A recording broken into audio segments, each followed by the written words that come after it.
Você já tentou várias vezes fazer dieta e não deu certo? Ou então, já tentou várias vezes se alimentar de maneira saudável, mas acaba se rendendo aí às gostosuras, às gordices da vida? Então, esse vídeo é para você. Ele vai mudar tudo. Eu, alguns anos atrás, queria ter tido acesso a esse conteúdo e isso ia fazer total diferença na minha vida. Mas ainda bem que eu aprendi esses segredos valiosos e hoje eu vou passar tudo pra você, eu vou explodir sua cabeça. Então fica comigo até o final porque eu tenho certeza que isso vai mudar a sua percepção com relação à alimentação. Eu sou a Aline Cavalcante, seja muito bem-vinda ao meu canal. Aproveita para curtir, se inscrever, deixar seu comentário, tá bom? Vocês já sabem que aqui é um espaço que a gente fala de beleza, mas aquela beleza sustentável que vem de dentro para fora, e a alimentação não pode ficar fora dessa. Gente, eu não tô aqui para falar de uma dieta específica, eu não sou nutricionista, essa não é a minha área de competência.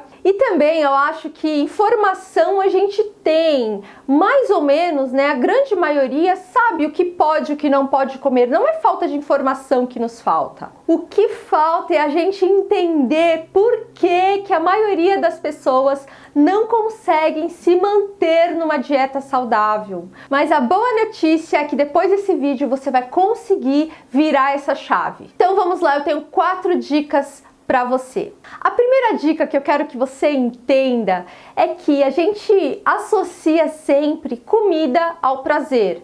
Então a comida, ela tem que ser gostosa. Essa é uma crença que é reforçada pra gente a todo momento, né? Quando a gente vê comerciais na televisão ou quando a gente sai, né? O lazer tá muito associado a comer, a ir num restaurante, a comemoração tá relacionado a isso, festas e confraternizações e datas festivas. Então a gente tende a associar comida a prazer. Mas isso tá errado. Na verdade, a gente tem que associar comida à nutrição. Então, em primeiro lugar, eu tenho que comer o que é bom para o meu corpo, o que vai me trazer nutrientes, o que vai me dar energia boa. E se essa comida for gostosa, ótimo, mas em primeiro lugar, ela tem que ser nutritiva. E, gente, isso muda tudo. Quem é mãe sabe, né? A gente oferece comidas para os nossos filhos que talvez eles não gostem muito, mas a gente fala, come para você ficar forte, come porque isso faz bem para você. E a gente tem que seguir esses mesmos conselhos que a gente dá. Então, muitas vezes a gente não gosta ou não é tão gostoso determinados alimentos, mas a gente come e a gente tem que comer porque a gente tem que pensar no bem que aquilo vai fazer para o nosso corpo. Em primeiro lugar, aquilo tem que ser bom. E segundo lugar, aquilo tem que ser gostoso. Nem sempre vai dar para combinar essas duas coisas. E quando conseguir combinar, melhor. Mas nem sempre isso vai ser possível. Principalmente no começo da nossa jornada de mudança, de transição alimentar. Porque se a gente for pensar bem, o que é realmente gostoso? O que traz aquela energia imediata e que libera dopamina no nosso cérebro, que dá aquele prazer imediato? É tudo que não pode, tudo que é proibido, né? São as gorduras, são os açúcares, são os carboidratos. Então, para de pensar que a comida tem que ser gostosa. Eu gosto disso, eu como isso porque eu gosto disso. Não, você tem que comer determinados alimentos porque aquilo é bom e não porque é gostoso. Segunda dica. Você já ouviu falar do sistema de recompensa que acontece dentro do nosso cérebro? Eu vou explicar para vocês de uma maneira bem simples e qualquer pessoa vai conseguir entender. Quando a gente vivencia uma experiência boa, o nosso cérebro libera um neurotransmissor que chama dopamina. Esse neurotransmissor nos enche de prazer, daquela sensação gostosa, de satisfação. E então, essa dopamina ativa o nosso sistema de recompensa, que tende a repetir esse comportamento no futuro para trazer de novo essa sensação de prazer. É como se fosse um vício, né? Algo é prazeroso, então o nosso cérebro entende que aquilo é bom e ele quer repetir o comportamento para ter de novo aquela mesma sensação de prazer. A área ativada do nosso cérebro que produz essa dopamina é a área tegmental ventral. E depois ela caminha até o córtex pré-frontal, que é onde fica a nossa razão. Então uma área está relacionada às nossas emoções e outra área está relacionada à nossa razão. Esse é o caminho que a dopamina faz. A gente pode até brincar que uma área é o anjinho e a outra área é o diabinho. Então, por exemplo, quando eu como um doce super calórico, vai ter uma parte de mim que vai falar assim: come mais, tenha de novo essa sensação de prazer. E vai ter uma outra área que vai estar assim: não, já chega, você já comeu o suficiente, isso vai te engordar, isso vai te fazer mal. Enfim, é realmente uma briga. E vai ganhar essa briga quem tiver mais força. Quanto mais permissão eu der para o anjinho ou para o diabinho, mais forte cada um deles vai ficando. Então, gente, por mais difícil que seja resistir, permaneça resistindo, porque vai ficando mais fácil a cada momento. Eu parei, alguns meses atrás, eu parei com glúten e eu comia os 3 pães por dia, né? Era algo que me fazia muita falta no começo, eu sentia muita vontade, passava perto de uma padaria, sentia aquele cheirinho de pão, as lombrigas já ficava tudo atiçada. Hoje eu não sinto a mínima vontade de comer pão, isso realmente não me faz falta. E se aconteceu comigo, também vai acontecer com você. É só você ser resistente que essa vontade toda uma hora vai passar. Terceira dica: Aline, eu sei o que é bom, mas eu não gosto de verdura, eu não gosto de legume, tem um monte de coisa que eu não gosto e não tem jeito. Tem jeito. A notícia boa é que a gente pode condicionar o nosso paladar, a nossa percepção sobre os alimentos também pode mudar. Então você pode aprender a gostar de determinados alimentos que hoje não te apetecem. Você quer alguns exemplos? Eu vou te dar, isso vai ficar bem claro. Dê para uma pessoa que nunca tomou café sem açúcar, dê um golinho de café sem nenhum tipo de açúcar. Num primeiro momento, essa pessoa vai odiar o gosto amargo do café. Só que se ela continuar experimentando café sem açúcar, vai ter uma hora que esse gosto não vai ser mais estranho ao paladar dela e ela vai começar a sentir prazer naquele café sem açúcar. A mesma coisa acontece com bebidas alcoólicas. Você lembra a primeira vez que você experimentou cerveja ou vinho? Num primeiro momento não é algo que apetece, mas conforme o círculo social, conforme as pessoas forem experimentando cada vez mais, aquilo passa a ser bom, passa a ser gostoso para ela. Então a gente pode condicionar o nosso paladar tanto para coisas boas ou coisas ruins. Por exemplo, se eu começar a comer muito doce, muito doce, muito doce, eu vou ensinar para o meu paladar a gostar cada vez mais de doce. A comida salgada é a mesma coisa, né? Já dei o exemplo das bebidas alcoólicas. Então a gente pode condicionar o nosso paladar para hábitos ruins, mas também para hábitos saudáveis e hábitos bons. Se você não gosta de verdura, não gosta de legumes, não gosta disso, não gosta daquilo que é saudável e você sabe que é bom, experimente muitas vezes.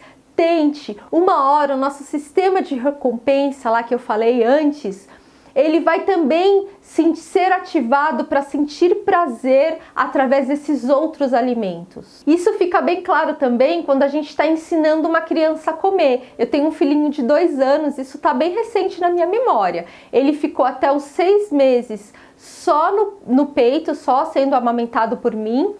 E em seguida, quando eu comecei a transição alimentar, a introdução alimentar para ele, né? Eu comecei com alimentos mais doces. Primeiro alimento que ele comeu foi banana. E a fruta que ele mais gosta até hoje, né? Porque é mais docinha. Então a gente começa com frutinhas, depois vai para legumes doces como cenoura, beterraba. E num primeiro momento a criança não quer, a criança rejeita, aquilo lá é estranho para ela. Mas a gente continua persistindo, continua forçando, até que aquilo vai sendo normal para ela e ela vai gostando, ela vai encontrando prazer naquele alimento também. E da mesma forma, como a gente ensina uma criança a se alimentar, a gente também pode reaprender a comer alimentos diferentes.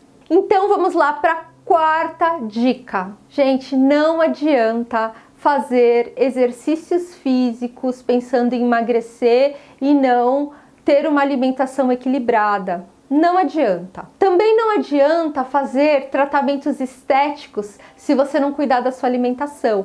Eu quero fazer, por exemplo, um tratamento para celulite, só que eu como muito açúcar, eu como muita farinha, eu como alimentos que vão inflamar o meu corpo. Não adianta fazer tratamento estético. A celulite pode até dar uma amenizada, mas depois ela vai voltar. A alimentação, ela vai servir para muitas coisas na nossa vida. Então, assim, você quer ter resultados efetivos, então você tem que aprender a comer alimentos saudáveis. E aí eu já vou para a quinta dica, que é se alimentar bem é muito mais do que emagrecer. Tem pessoas magras, mas que não se alimentam bem e que consequentemente não têm uma boa saúde. E tem pessoas que são mais cheinhas porque têm determinado biotipo, e mesmo assim, elas são pessoas saudáveis e pessoas que vão viver muito. E aqui eu não estou falando de emagrecimento, eu estou falando de qualidade de vida e de longevidade. A gente quer viver muito e a gente quer viver bem, viver com saúde. Tem uma frase linda do Hipócrates, que viveu aí 460 anos antes de Cristo, que diz assim, que seu remédio seja seu alimento e seu alimento seja o seu remédio. Pessoal, se a gente se alimentar bem, a gente vai evitar um monte de doenças e a gente vai viver muito melhor. E tem um outro ditado que diz que você é o que você come, e é bem isso mesmo. Você quer ter sucesso, você quer prosperar, você quer se sentir linda, você quer viver muito, se preocupe com a sua alimentação, isso é um pilar fundamental. Quando eu engravidei, eu passei muito mal a gestação inteira. Foram 9 meses de muito enjoo, 9 meses que eu não produzi nada. Foi um momento muito difícil da minha vida. E então eu me joguei nas cordas, né?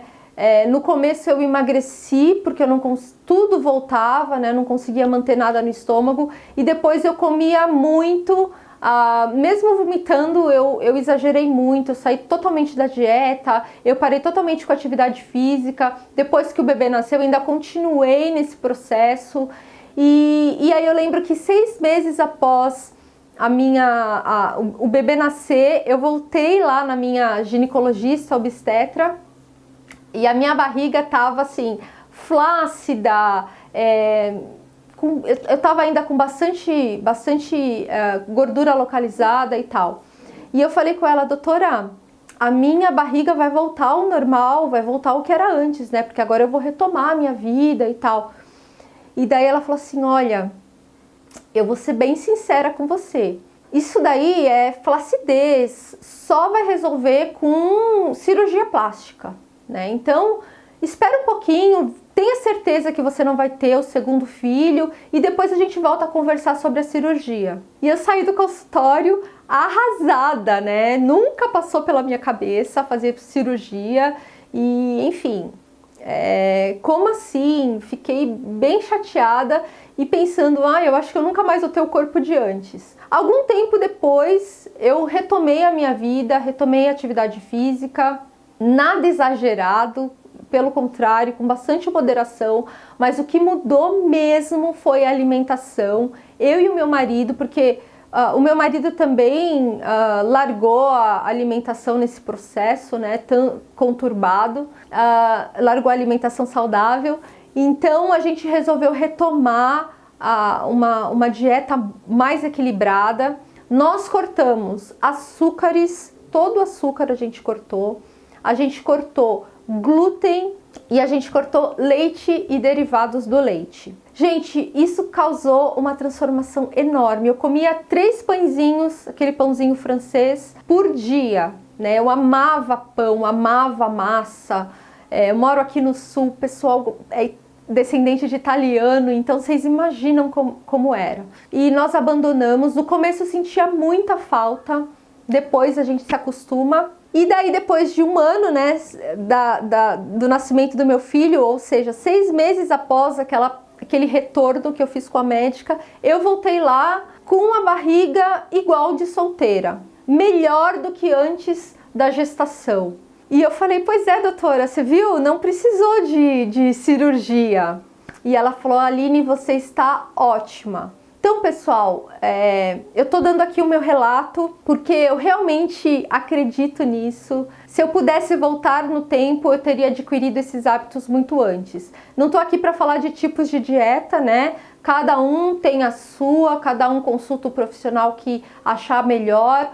As minhas dicas a gente tem que mudar aqui para poder colocar em prática qualquer tipo de dieta. Se você gostou desse conteúdo, deixa o seu comentário, isso é muito importante para mim. Se você tem alguma pergunta que você quer fazer, eu vou ter o maior prazer de responder. Então participe, deixe o seu like, compartilhe esse vídeo se você acha que pode ajudar alguém, deixe os seus comentários e muito obrigada pela sua atenção.